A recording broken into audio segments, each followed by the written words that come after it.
Assalamualaikum warahmatullahi wabarakatuh.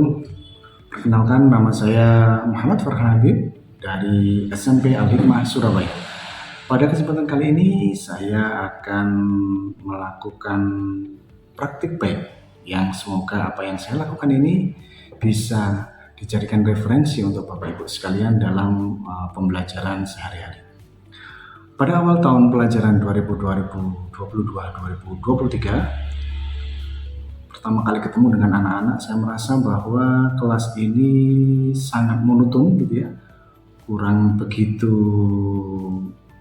dinamis. Anak-anak cenderung menunggu apa yang disampaikan oleh guru-guru, tidak ada inisiatif untuk belajar secara mandiri, padahal infrastruktur yang tersedia di sekolah kami cukup lengkap, mulai dari infrastruktur untuk mengakses bahan belajar daring maupun luring. Kalau untuk bahan belajar luring, kami memiliki perpustakaan yang cukup memadai dengan berbagai koleksi buku yang lengkap. Anak-anak diberikan kesempatan untuk mengakses seluas-luasnya di jam pelajaran maupun di luar jam pelajaran. Nah,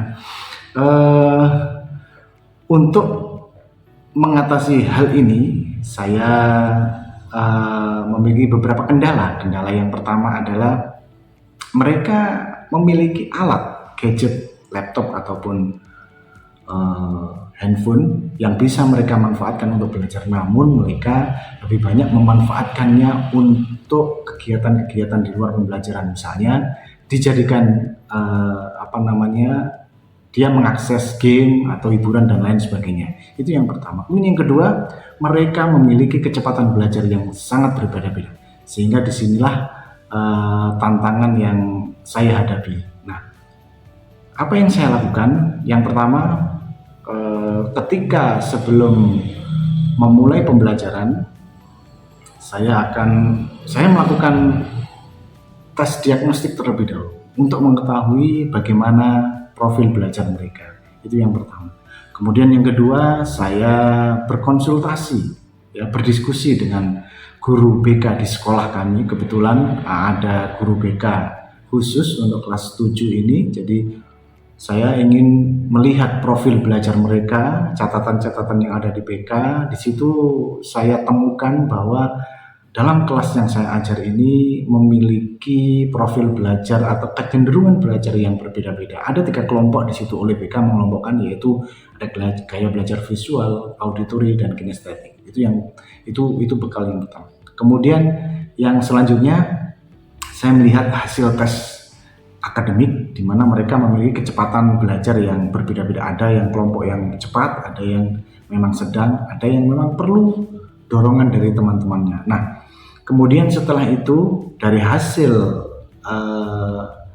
informasi yang saya peroleh dari guru BK, hasil tes akademis, dan lain sebagainya, serta saya mencoba untuk berdiskusi dengan wali kelas, maka saya mencoba untuk membuat aktivitas yang berbasis LCMS. Tujuannya adalah dengan menyusun aktivitas-aktivitas di LCMS, anak-anak akan mempunyai waktu untuk mengakses sumber belajar secara lengkap dan dapat dipertanggungjawabkan. Pada awal pertama kali masuk, saya melakukan brainstorming pada anak-anak. Saya tanya kepada mereka, bagaimana belajar kalian ketika di SD yang lalu? Apa yang paling kalian sukai pada saat belajar? Kemudian kalau di rumah bagaimana belajar kalian? Nah, setelah itu mereka menjawab, maka dihasilkanlah sebuah kesimpulan bahwa ketika mereka belajar, kondisi lingkungannya yang kurang kondusif. Nah, jadi seperti itu. Kemudian setelah brainstorming, baru kemudian anak-anak saya kelompokkan menjadi 3 kelompok tadi berdasarkan informasi dari BK. Yang pertama saya kelompokkan menjadi kelompok visual, auditory, dan kinestetik. Di dalam kelompok itu anak-anak saya berikan kesempatan untuk melakukan aktivitas di LCMS yang sudah saya susun sebelum pembelajaran.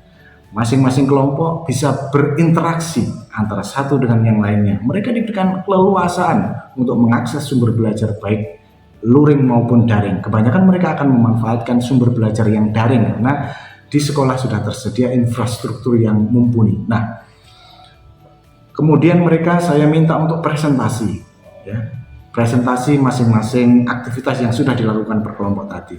Nah, di selama kegiatan pembelajaran saya mengobservasi bagaimana keaktifan mereka, bagaimana kemudian inisiatif mereka, bagaimana mereka memanfaatkan sumber belajar daring tersebut. Apakah mereka sudah memanfaatkan alat sesuai dengan fungsinya, ataukah mereka melakukan atau memanfaatkan alat-alat itu digunakan untuk yang lainnya. Nah, nampaknya setelah selesai pembelajaran, saya bisa menyimpulkan bahwa ketika pembelajaran anak-anak sangat antusias. Mereka berdiskusi dengan temannya, timbul inisiatif-inisiatif. Mereka berani bertanya kepada temannya. Ketika dia tidak tahu jawaban sesuatu atau apa yang harus dilakukan, mereka langsung browsing berdasarkan aktivitas yang sudah tersusun di LCMS. Nah, pada akhirnya saat refleksi, saya bisa mengetahui bahwa anak-anak memiliki keterampilan untuk mencari sumber belajar secara luring sangat baik. Mereka bisa mencari referensi yang berbasis web yang dapat dipertanggungjawabkan. Kemudian ada juga mereka yang pergi ke perpustakaan. Nah, saya kira itu pada kesempatan kali ini LCMS yang kami susun ini terbukti bisa meningkatkan keterampilan